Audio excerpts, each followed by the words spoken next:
Boa noite. O tema hoje de Romanos, no capítulo 13, é o dever do cristão para com os cidadãos do Estado. Capítulo 13, do versículo 8 ao 10. Vamos ver.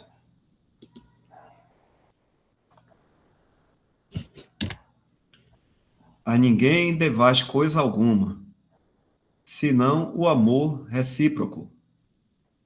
Porque aquele que ama ao seu próximo tem cumprido a lei. Pois isto, não adulterarás, não matarás, não furtarás, não cobiçarás, e se algum outro mandamento há, nestas palavras se resume: amarás ao teu próximo como a ti mesmo. O amor não faz mal algum ao próximo. O amor é, pois, o cumprimento da lei. Vamos mudar aqui a versão. Deixa eu ver aqui, está na TB, mas vamos usar aqui a corrigida.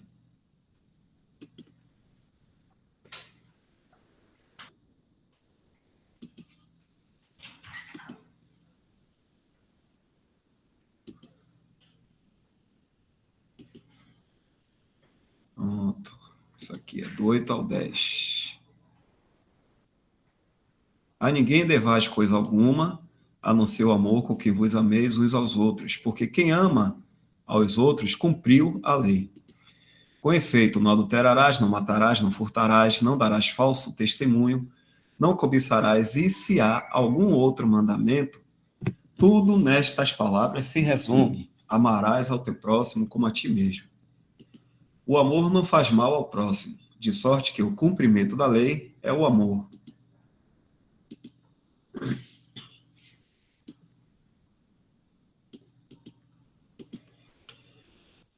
Os cristãos não devem estar apenas sujeitos às autoridades civis, mas eles também têm uma obrigação de amor para com os cidadãos do Estado, em busca de seu bem e bênção. Paulo diz: a ninguém devais coisa alguma, a não ser o amor. Alguns tomaram esta declaração como significando que não devemos ter dívidas de nenhum tipo. Por exemplo, hipotecas, empréstimos, etc. No entanto, isso provavelmente significa que não devemos ter dívidas pendentes. Algumas dívidas são inevitáveis em nossa sociedade. Todos nós temos contas de telefone, gás, água, luz, e etc. Além disso, há contas que são inevitáveis nos negócios. A questão de Paulo aqui é entrar em atraso com essas dívidas. Deve ser evitado porque presta um mau testemunho diante do mundo.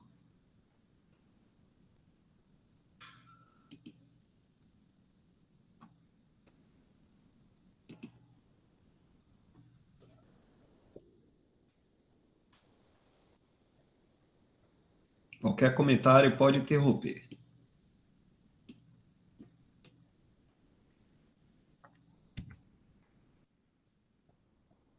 Algo que sempre estaremos devendo é a nossa obrigação de demonstrar amor. A palavra para amor aqui é ágape, no grego, que é amor de uma disposição estabelecida para com alguém por causa de um cuidado genuíno e preocupação por essa pessoa. Este é o tipo de amor que Deus tem para os perdidos neste mundo. João 3,16. O amor ágape é mais uma questão de vontade do que de emoções. Deus define o seu amor sobre o homem quando não há nada a se amar no homem. Deuteronômio 7, 7, Efésios 2, versículo 4. Expressar isso para com os perdidos poderia levá-los a receber a Cristo.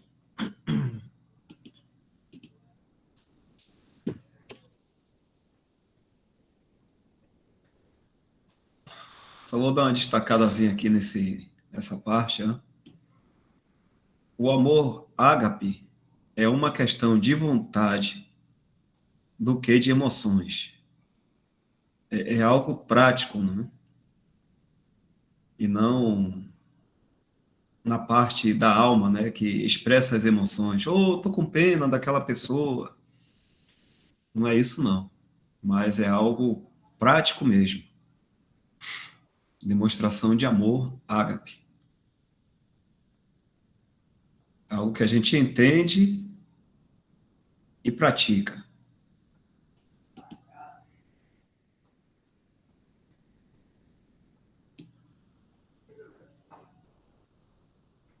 Aí seria também, Dal, uma diferença entre o amor romântico, né, que o mundo prega tanto assim, né, o amor emocional e romântico, vamos dizer assim.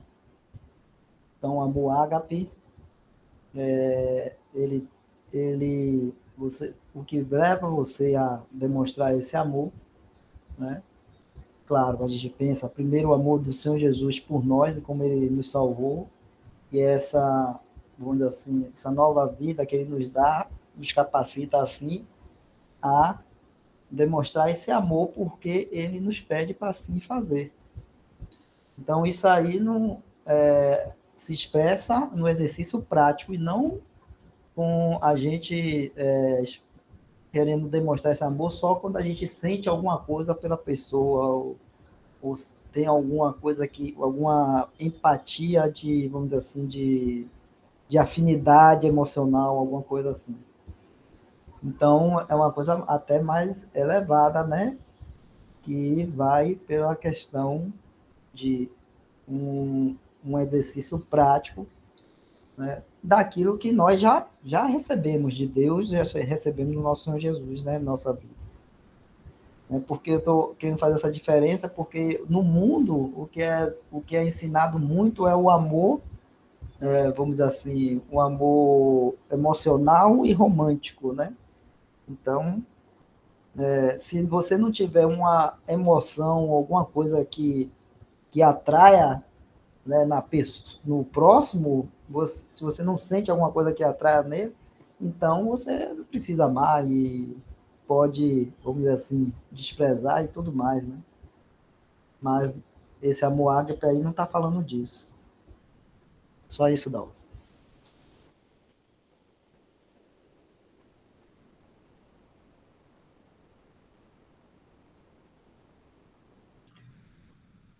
Ou foi Val, foi George colocou, seria o amor filemon. Não sei se tem a mesma origem, né? Filemon com a palavra filéu, né? Que é o amor filéu, né? Existe o amor filéu, tem o outro também, o eros, né? Que é esse que o Wesley está falando. E o amor filéu, se não me engano, o amor de irmãos, né?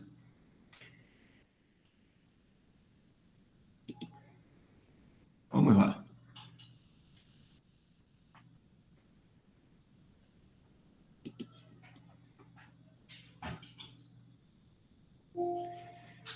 Aqui mesmo. Paulo diz que, pelo amor, cumprimos os requisitos morais da lei. Isso não poderia significar que o cristão está sob a lei ou debaixo da lei, porque contradiria o que Paulo ensinou anteriormente na epístola. Nestes versos, ele menciona vários mandamentos da segunda tábua da lei, que tem a ver com a responsabilidade do homem em relação a seus semelhantes. Seu ponto é que o amor cumprirá essas coisas sem estar formalmente sob a lei. Nosso objetivo é ser como Cristo em todas as nossas ações e, ao colocar isso em prática, acabamos por cumprir aqueles requisitos morais da lei. O Senhor resumiu a segunda tábua da lei como: amarás o teu próximo como a ti mesmo. Mateus 22, de 36 a 40.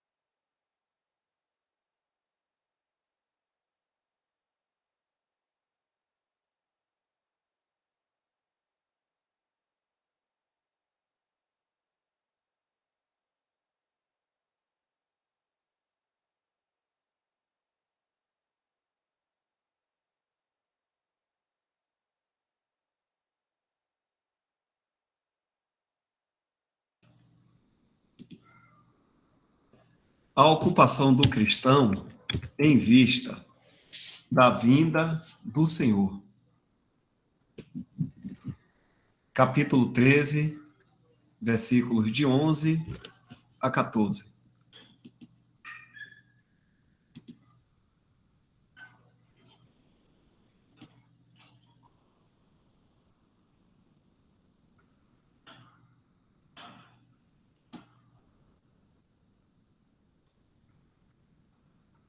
Isto digo, conhecendo o tempo, que é já hora de despertarmos do sono, porque a nossa salvação está agora mais perto de nós do que quando aceitamos a fé. A noite é passada e o dia é chegado. Rejeitemos, pois, as obras das trevas e visitamo-nos e vistamo-nos das armas da luz. E vistamo-nos das armas da luz. Andemos honestamente, como de dia, não em glotonarias, nem em bebedeiras, nem em desonestidades, nem em dissoluções, nem em contendas e inveja, mas revesti-vos do Senhor Jesus Cristo. E não tenhais cuidado da carne em suas concupiscências.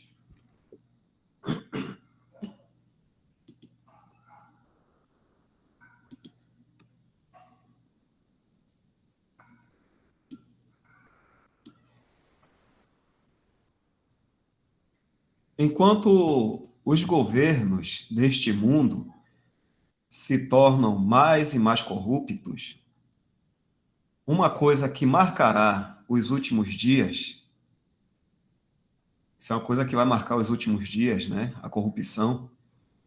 O cristão não deve se envolver em tentar impedir o declínio ou melhorar os padrões morais do mundo. Em vez disso, a vinda do Senhor é trazida diante de nós como um motivo para a vida santa.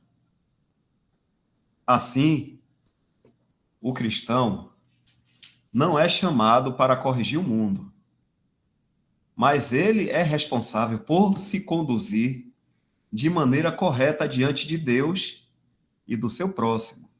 no que diz respeito ao seu comportamento pessoal. Paulo enfatiza isso nos últimos versículos do capítulo 13. Vamos relembrar lá. Isso aqui. Andemos honestamente como de dia, não em glutonarias, não em bebedeiras, não em desonestidades, nem em dissoluções, nem em contendas e inveja, mas revestir-vos do Senhor Jesus Cristo e não tenhais cuidado da carne em suas concupiscências. Volte lá no texto da palavra.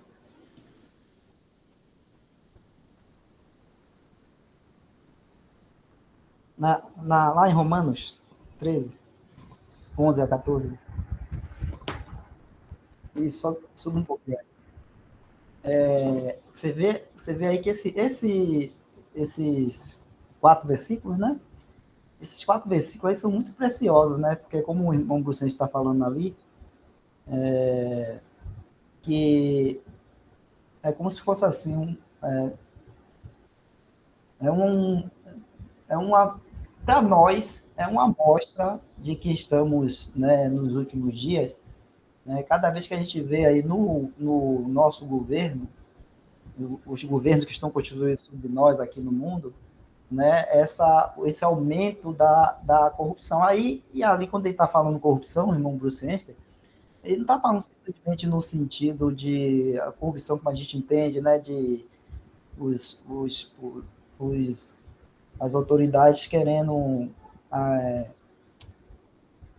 desviar, né, aquilo que a gente paga de imposto, essas coisas mais. Mas ali está falando da corrupção no sentido geral, né, a corrupção do governo, nesse sentido também, claro, que isso aí é um pecado moral, que seria o roubo, né, mas a corrupção também nos outros sentidos morais que regem a sociedade, né, cada vez mais se afastando de princípios morais cristãos, vamos dizer assim, né?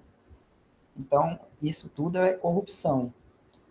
E esses 4 versículos aí é muito importante para nós, né? Eu gosto muito deles, porque sempre releio eles, porque diante disso, né? Essa palavra de Paulo aí, como o irmão Brucense colocou, coloca diante de nós, né? A volta do Senhor Jesus Cristo.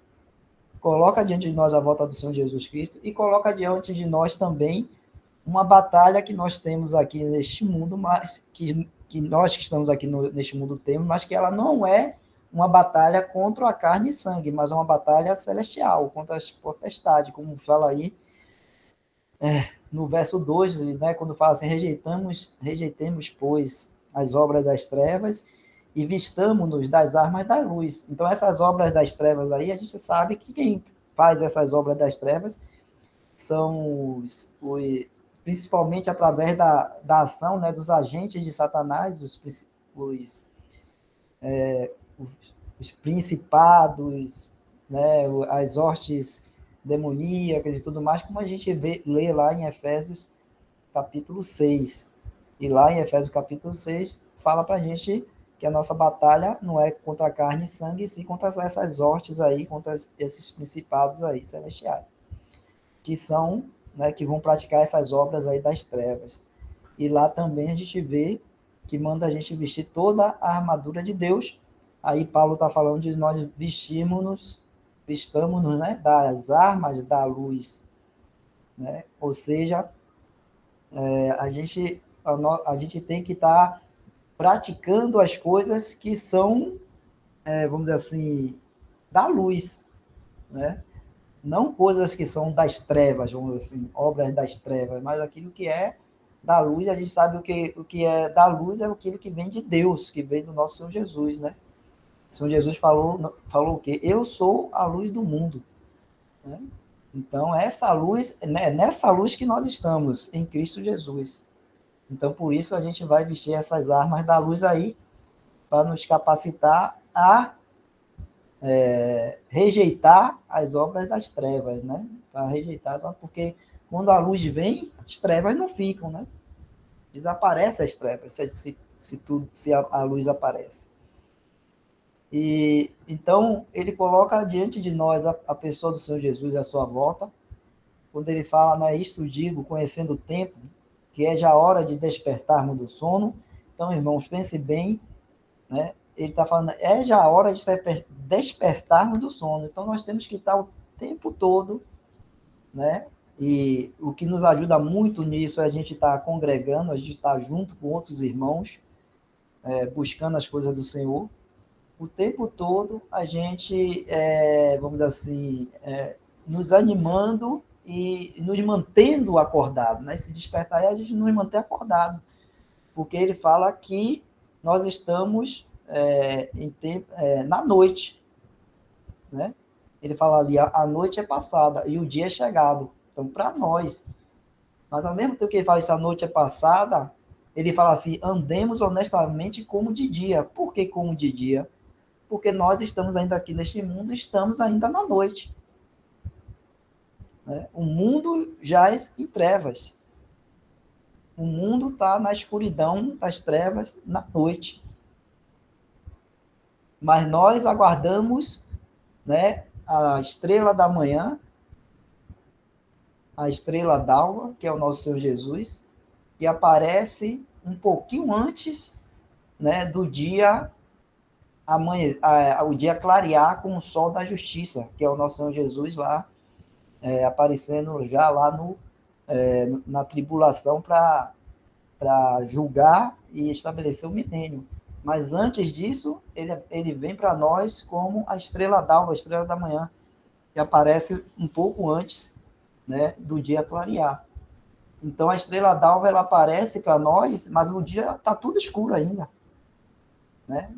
Tudo escuro. Se algum irmão quiser, se alguns irmãos quiserem ver a estrela d'alva, a estrela da manhã, na época que ela aparece, tem que acordar de madrugada, tudo ainda escuro para poder ver ela.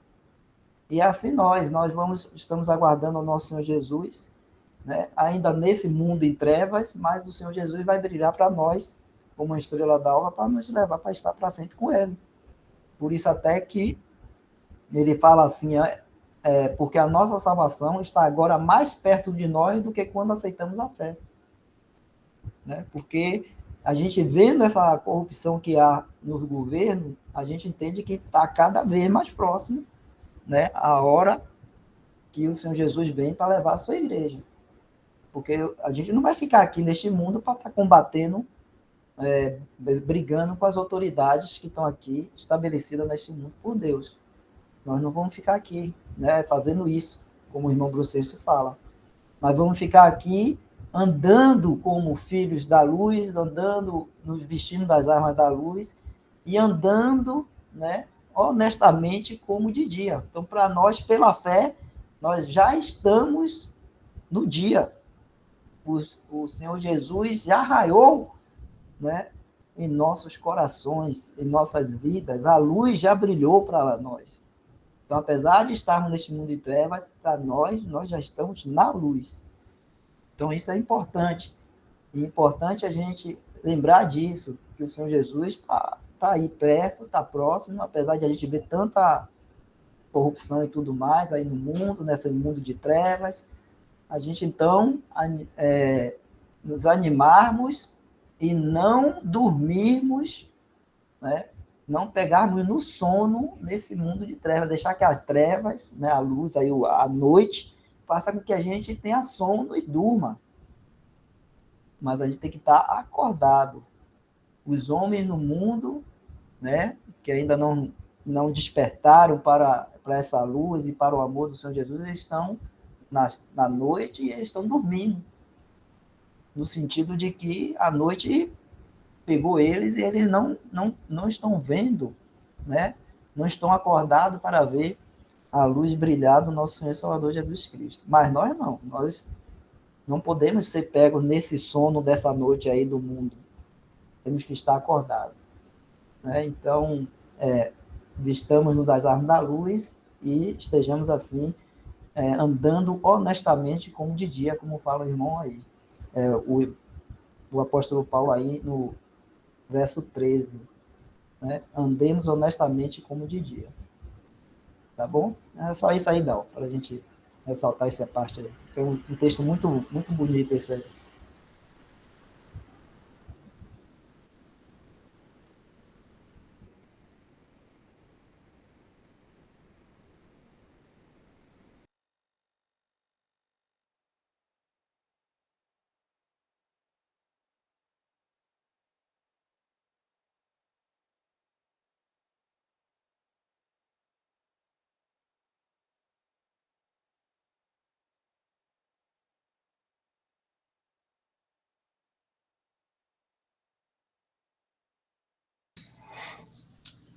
Nilton, levantou a mão aqui.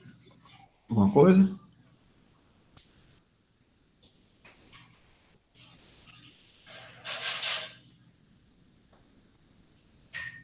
Sobre as autoridades, é possível relembrar essas passagens de 1 Timóteo 2, 1 Timóteo 2, de 1 a 3.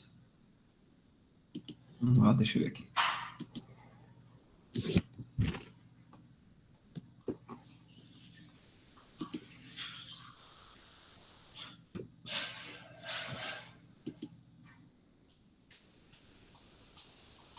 Primeira Timóteo, Dal.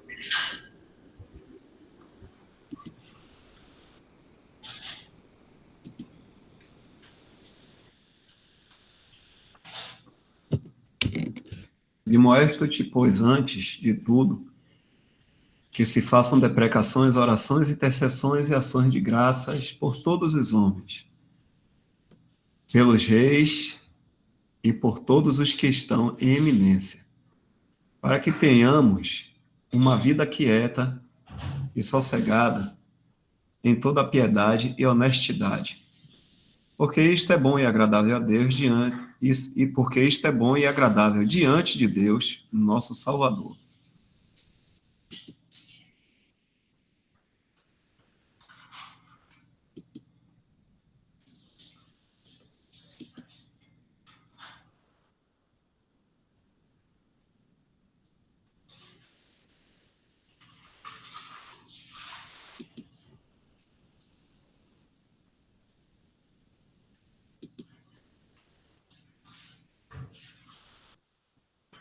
Continua aqui.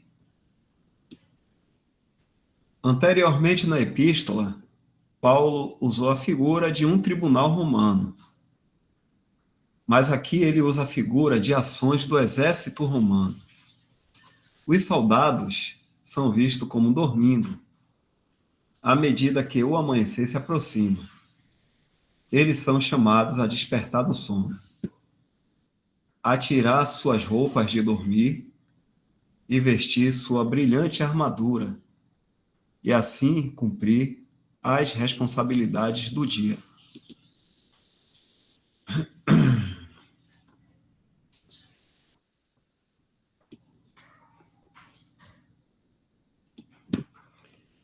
Ele começa dizendo: conhecendo o tempo, vemos disto que é importante para o cristão ter um entendimento dos tempos. Compare 1 Crônicas 12:32. Independentemente do tempo em que fomos chamados a viver na história da igreja, a iminência da vinda do Senhor deve estar sempre diante de nossas almas, pois a nossa salvação está agora mais perto de nós do que quando aceitamos a fé.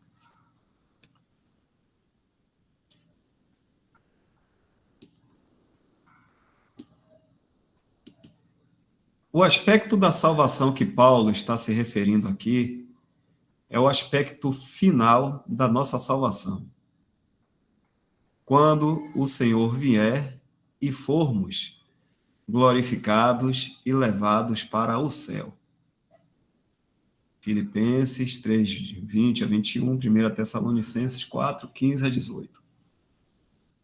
Ele explicou isso nos capítulos 5, versículo 9 e 8, de 18 a 30.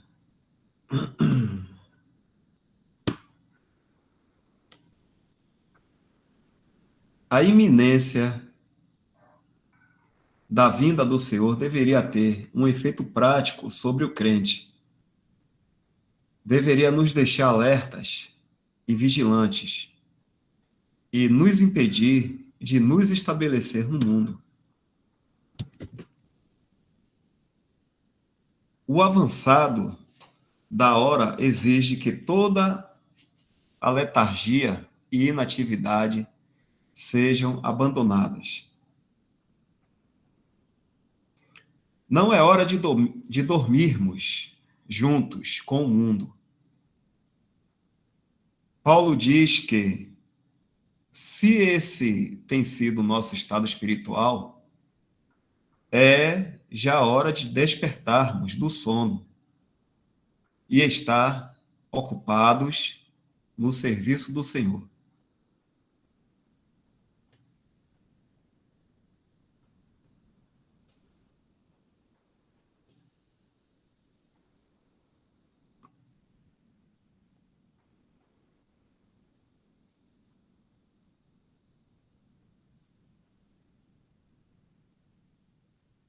Se o irmão quiser comentar.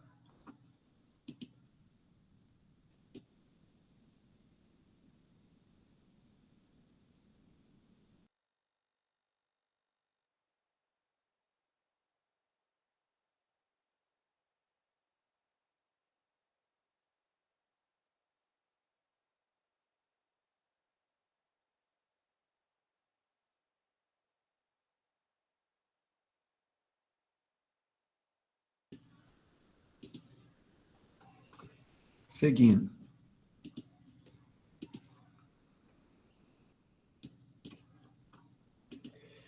Cristo era a luz do mundo. João 8, 12, 9, capítulo 9, 5. Enquanto esteve no mundo, era dia.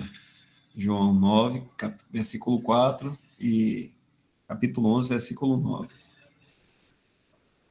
Ele anunciou aos seus discípulos que a noite estava chegando quando ele seria rejeitado e expulso deste mundo. João, capítulo 9, 4, capítulo 11, de 9 a 10.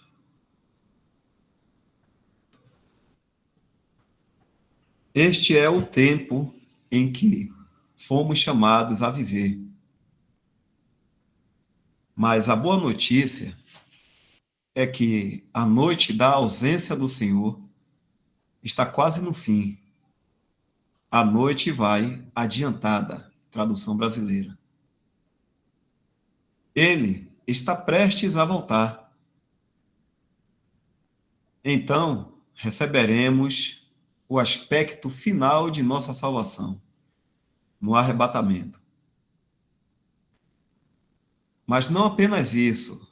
Paulo diz: o dia está próximo. Tradução brasileira. Quando Cristo reinará em glória sobre o mundo, e isso ocorrerá na sua aparição.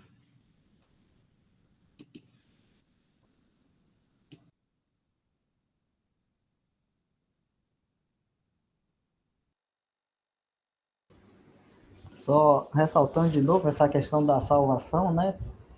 Porque no texto, quando fala lá, fica parecendo que, quando fala assim, a revelação que está prestes a se revelar, né?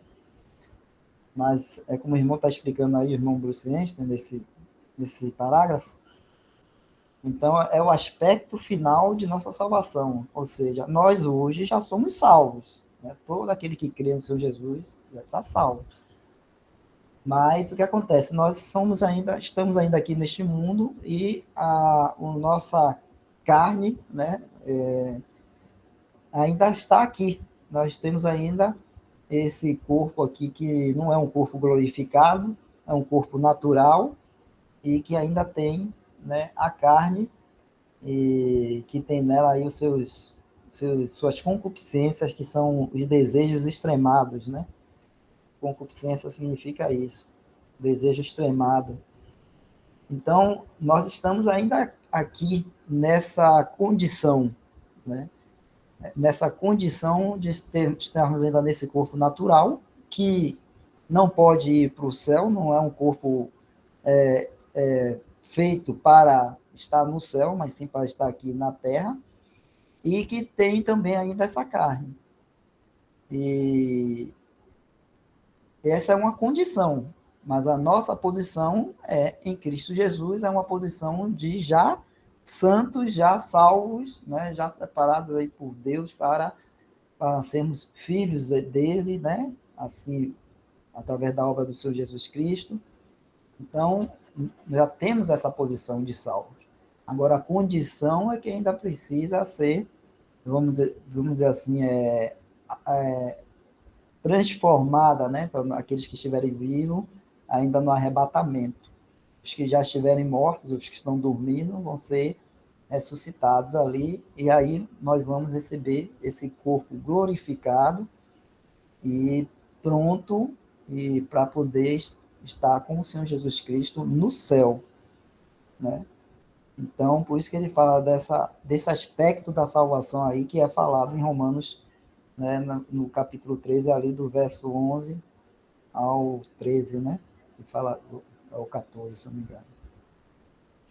E também ele coloca aí dois aspectos aí que da vinda do Senhor Jesus, que é o arrebatamento e a sua aparição. Foi como eu tinha falado, né? O arrebatamento, que é para nós a igreja, que ele vem como a estrela da manhã, a estrela d'alva, que é um pouquinho antes do, do dia, né? E a aparição, que é quando vem o dia, que é o sol, que o Senhor Jesus vem como o sol da justiça. E aí o dia, né? Esse dia vai, vamos dizer assim, aparecer, né?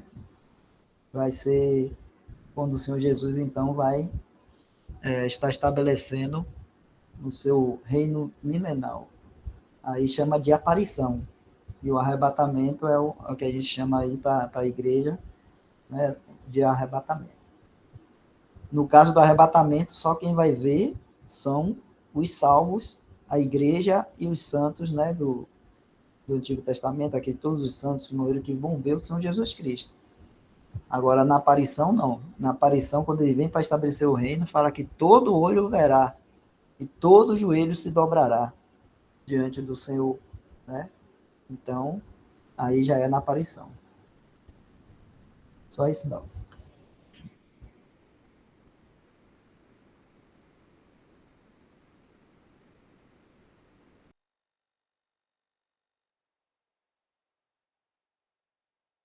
Falando sobre esse assunto de despertar do sono, isso é algo muito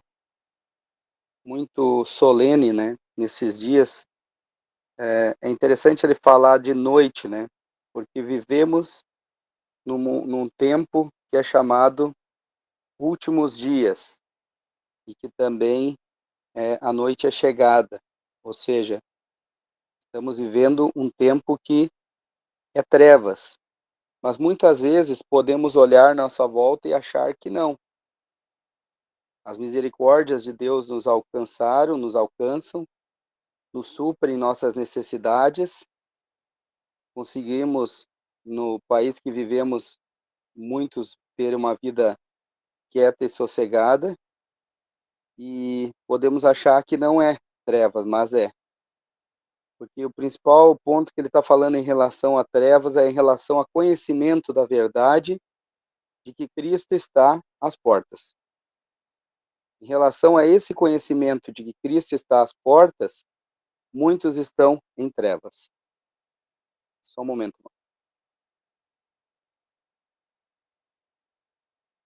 E me lembra uma passagem que é 2 Timóteo, capítulo 2, versículo 26.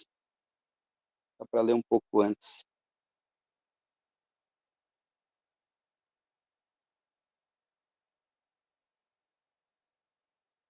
Capítulo 2, pode ser desde o versículo... Volta um pouco, por favor. Um pouco mais. Pode voltar. Aí, 21. Uma grande casa, 20. Uma grande casa não somente há vasos de ouro e de prata, mas também de pau e de barro, uns para honra, outros, porém, para desonra. De sorte que se alguém se purificar destes, será vaso para honra, santificado e idôneo para o Senhor e preparado para toda boa obra. Foge também das paixões ou desejos da mocidade, segue a justiça, a fé, caridade, o amor e a paz com os que com coração puro invocam o Senhor. Rejeita as questões loucas e sem instrução, sabendo que produzem contendas. E ao servo do Senhor não convém contender, mas sim ser manso para com todos, apto para ensinar, sofredor, instruindo com mansidão os que resistem, a ver se porventura Deus lhes dará arrependimento para conhecerem a verdade. Esse é o ponto. Tornarem a despertar, desprendendo-se dos laços do diabo em cuja vontade eles estão presos. Então, essa questão em relação ao sono, que é necessário que haja um despertar, esse despertar é relacionado à verdade, a verdade de que Cristo está às portas a qualquer momento. As 10 virgens todas adormeceram, mas 5 tinham lâmpadas e 5 tinham óleo em suas lamparinas, e figura do Espírito Santo, e 5 não tinham. As que tinham entraram, as que não tinham não entraram. Então é muito solene isso, porque isso diz respeito que não só as pessoas ímpias deste mundo, que não têm o azeite, o Espírito Santo, estão dormiram, como também salvos que têm o azeite em suas lamparinas e fazendo a aplicação, também dormiram. Mas, eis o noivo, ou veja o noivo, despertam todas, porém, só entram as que têm o azeite, figura do Espírito Santo. Então é muito solene esse ponto, saber que estamos vivendo nesses últimos dias e que esse sono é em relação à verdade, irmãos. Precisamos, por graça e misericórdia do Senhor, temos liberdade nesse país, então precisamos usar essa liberdade para nos ocupar mais das coisas do Senhor, estarmos a todo momento aguardando essa sua bendita vinda, pois isso é que nos mantém acordados neste tempo. Uma outra passagem também em Efésios capítulo 5,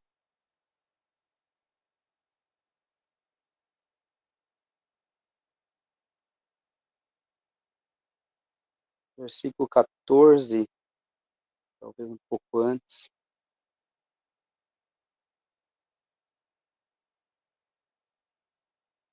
(11) em diante. Não comuniqueis com as obras infrutuosas das trevas, mas antes condenai-as, porque o que eles fazem oculto até dizê-lo é torpe.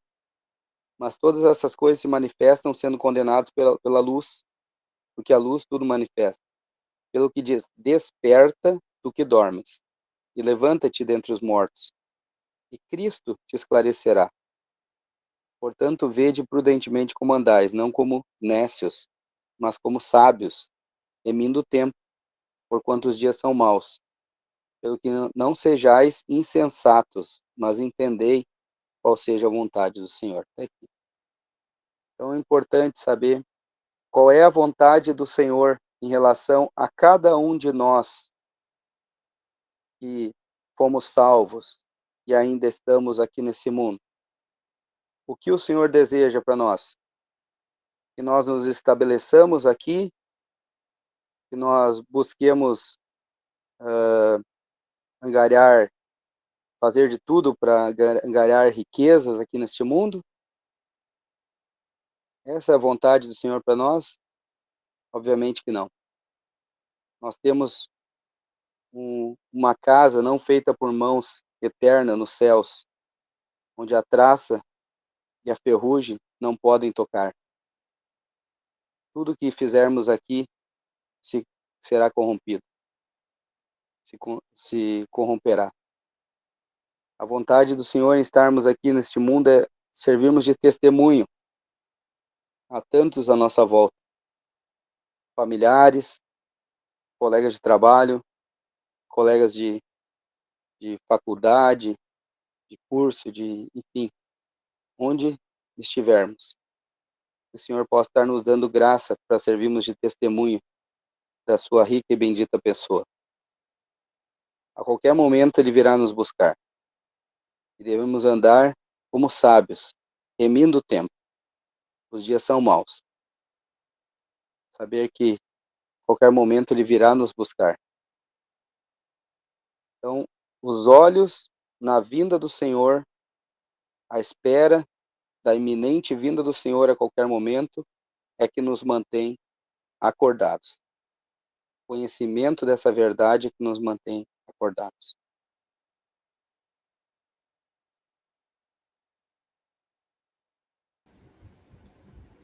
Tem um outro termo também que a Bíblia usa muito, né, com relação a este mundo.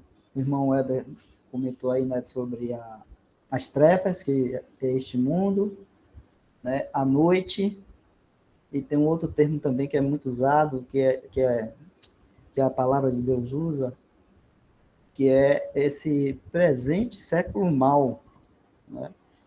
No momento em que o Senhor Jesus Cristo veio e ele foi morto, né?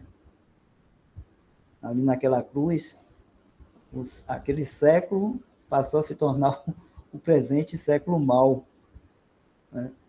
Então é outra referência, vamos dizer assim, que a palavra de Deus usa para a gente ver este mundo, como a gente deve ver este mundo, não como um lugar assim bom e que está tudo bem e que a gente pode desfrutar dele tranquilamente porque tem coisas boas e tudo mais, mas que a gente tem que estar em primeira vista, né, aquilo que a palavra de Deus nos diz e nos alerta. O irmão Weber botou aí no chat o versículo, é Gálatas capítulo 1, verso 4. Então, a gente tá atento, né, naquilo que a palavra de Deus nos mostra, e não aquilo que a gente possa estar vendo com nossos olhos naturais ou carnais, vamos dizer assim, do mundo, ou que o mundo está apresentando para nós, né, com seus atrativos, né, vamos dizer assim, mas a gente está, né, quando a nossa lente, o nosso olhar, através do que a palavra de Deus nos diz. Isso é luz, né? Isso é luz. O mundo está em trevas e aí essa treva espiritual, né, vai mostrar uma coisa para nós bonita, atrativa, né? Uma coisa que pode, vamos dizer assim, não, vamos descansar aqui que está tudo bom, né? E aí dormir, né? Mas quando a gente vê pela luz da palavra de Deus, a gente vai entender que estamos na noite, estamos nas trevas, nesse sentido assim, o mundo está em trevas, né? Não nós estamos na treva, nós nesse mundo que está em trevas e nesse presente século mal, né? Um mundo que rejeitou a Jesus Cristo, e além de ter rejeitado, ainda o crucificou numa cruz. Nós damos graças a Deus que tudo isso aconteceu para que, né, nós fôssemos salvos, porque foi o Senhor Jesus deu sua vida ali naquela cruz, para que assim, com esse sacrifício que ele fez, nós pudéssemos ter então o perdão dos nossos pecados, pudéssemos ter então essa salvação, pudéssemos então assim conhecer e ver essa luz maravilhosa que vem dele, e entender, né, com essa luz, entender e poder ver o que realmente acontece neste mundo. E aí, né, claro, não dormir, despertar, estar acordado, estar prontos, né? Então, e esperando, né, que é o, vamos dizer assim, a bendita esperança, né? Que nós temos, e a gente está acordado nessa esperança, esperando o nosso Senhor e Salvador Jesus Cristo.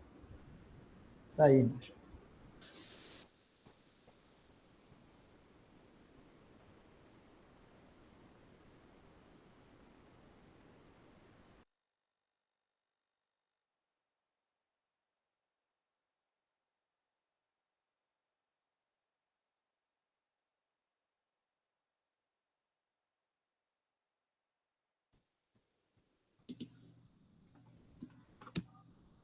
Três breves exortações.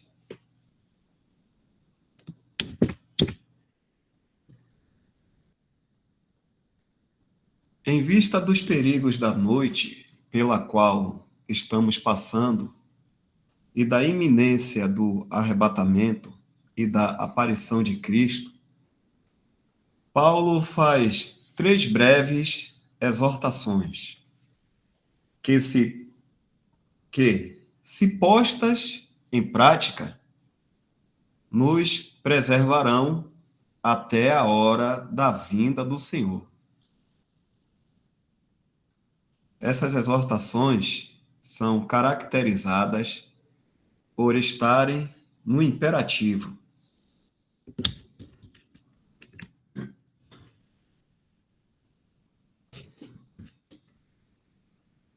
Em primeiro lugar, ele insiste na separação do mundo. Ele diz: rejeitemos, pois, as obras das trevas. Verso 12, parte B. Assim devemos nos desfazer de toda prática mundana e questionável, como um homem se despindo de uma roupa suja. 2 Coríntios 6, 14 a 17 e o capítulo 1. Se não me engano, tá. Não. 2 Coríntios, capítulo 6, isso mesmo, 14, 17, capítulo 1, se não me engano.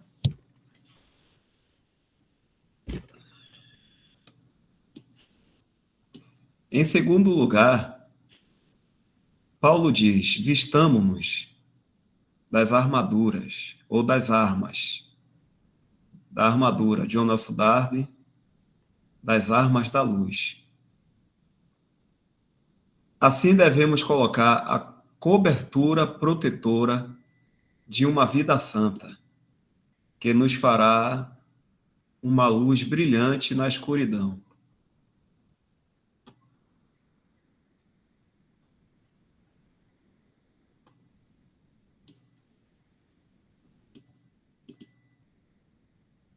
Em terceiro lugar, Paulo diz: andemos honestamente ou apropriadamente, na versão de John Nelson Darby. Andemos honestamente como de dia. Ele nos diz como isso é feito, despojando-se das práticas da carne, exemplificadas nos 6 exemplos, e revestindo-se de o Senhor Jesus Cristo. Gálatas 3, 27, fala do se revestir formalmente de Cristo pelo batismo, que tem a ver com a nossa identificação com o testemunho cristão. Aqui é a manifestação prática da vida de Cristo. Revestir-se do Senhor Jesus Cristo é ter a atitude que ele tinha para com Deus, para com os santos e para com os governos civis. Tópicos esses que Paulo tem abordado nos capítulos 12 e 13 de Romanos. Em relação a Deus,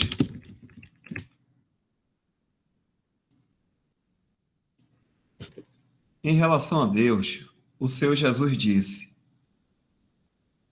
Deleito-me em fazer a tua vontade, ó Deus meu. Salmos 40, versículo 8. Para os santos, ele disse: A minha bondade não chega à tua presença, não se estende a ti. Ou seja, a minha bondade não se estende a ti, na versão de Jonas Dark.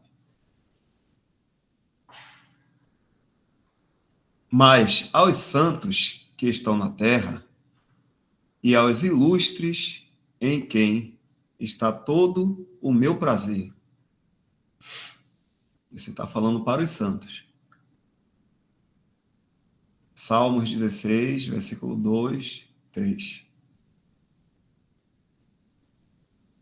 Quanto aos governos, ele diz: Dai, pois a César o que é de César. Parte do governo, né?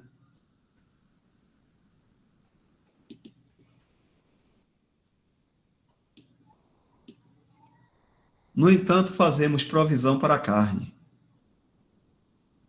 quando enfatizamos o lado físico e material da vida, ao invés do espiritual. Isso supre para a carne se levantar e se impor em nossas vidas.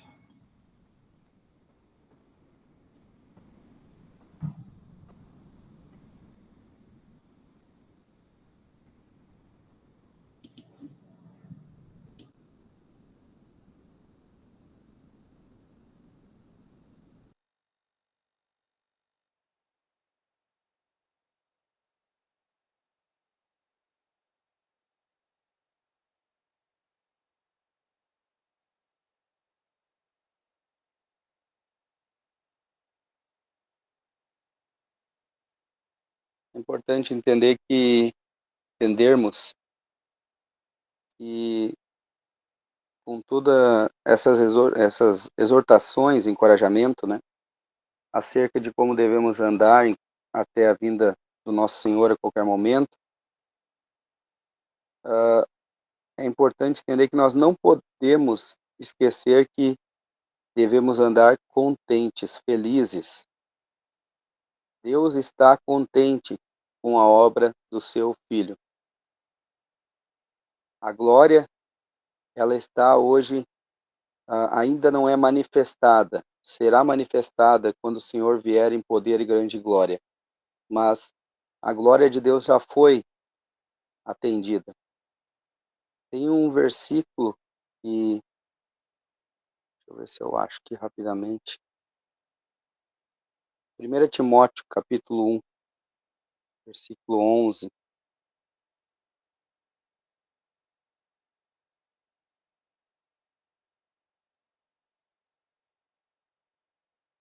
Conforme o evangelho da glória de Deus, ou do Deus bem-aventurado, que me foi confiado. Ou seja, Deus ele está contente com tudo que foi feito pelo Filho. O Filho atendeu a todas as justas demandas contra o pecado que Deus, 3 vezes santo, requeria. Ele está contente. E nós, apesar de estarmos em um mundo de trevas, devemos andar contentes aqui. Devemos andar aguardando a vinda do Senhor a qualquer momento, contentes. Se o Senhor der graça para fazer algo de maneira natural, ao natural, um exemplo, o irmão naturalmente teve condições de comprar uma casa para conforto melhor para sua família, isso não é errado.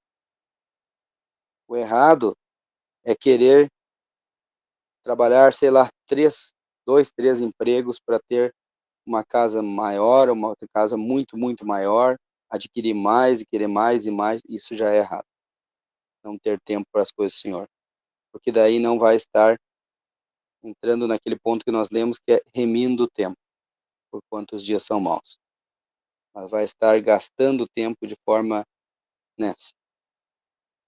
Então é importante entender, devemos andar contentes, felizes, e se Deus, por misericórdia, naturalmente nos dá as coisas, devemos agradecer, ser gratos, fazer, mas sabendo que não podemos se apegar a nada.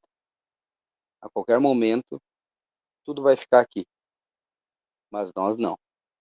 Nós seremos tirados para estar com o Senhor.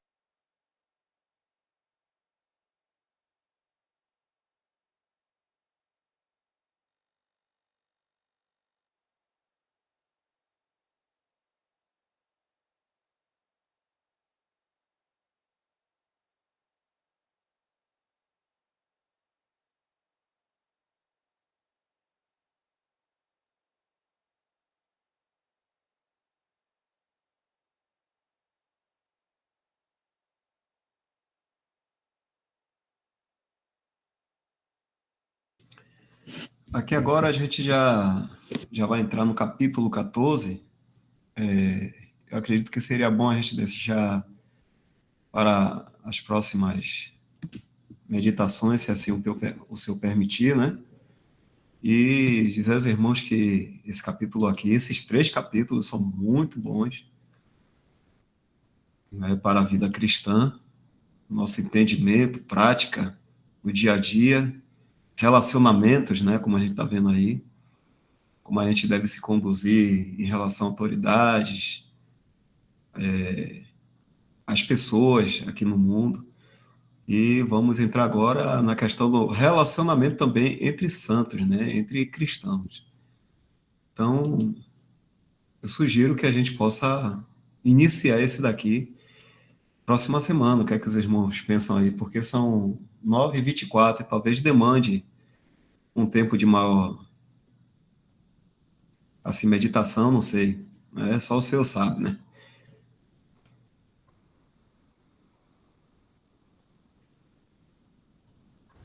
Dão, também acho.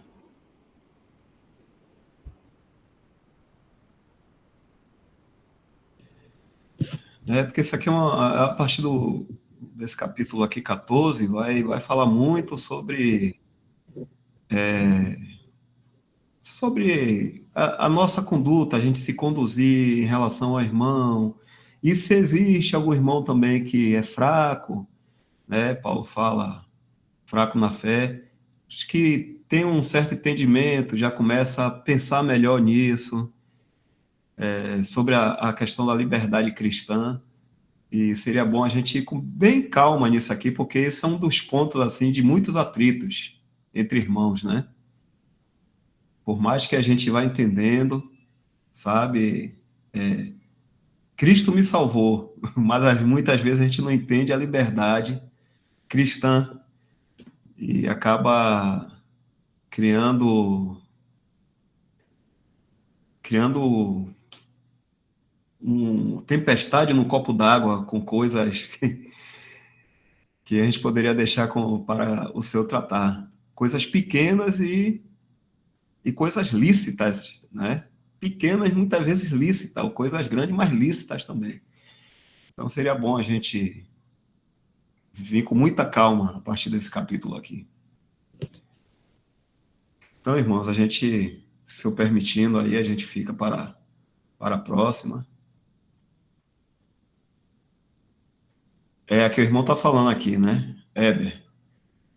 Nesse ponto é que vamos é que vemos se estamos andando em amor. Amém. É isso mesmo. É prático, né? É prático, Éber.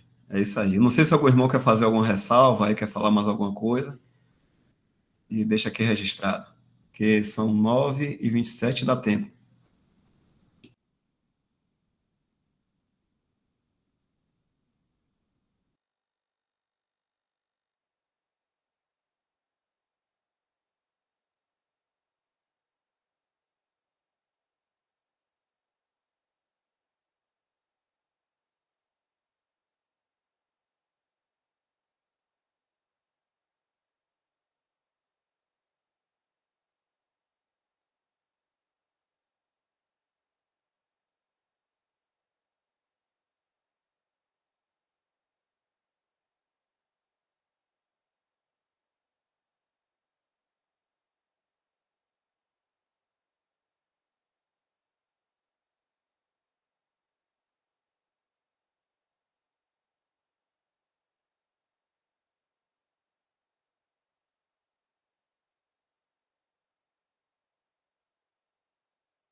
Então, pronto, irmão, já que ninguém vai se pronunciar, então a gente já pode estar encerrando aqui. Heber, você poderia agradecer, Heber? Amém.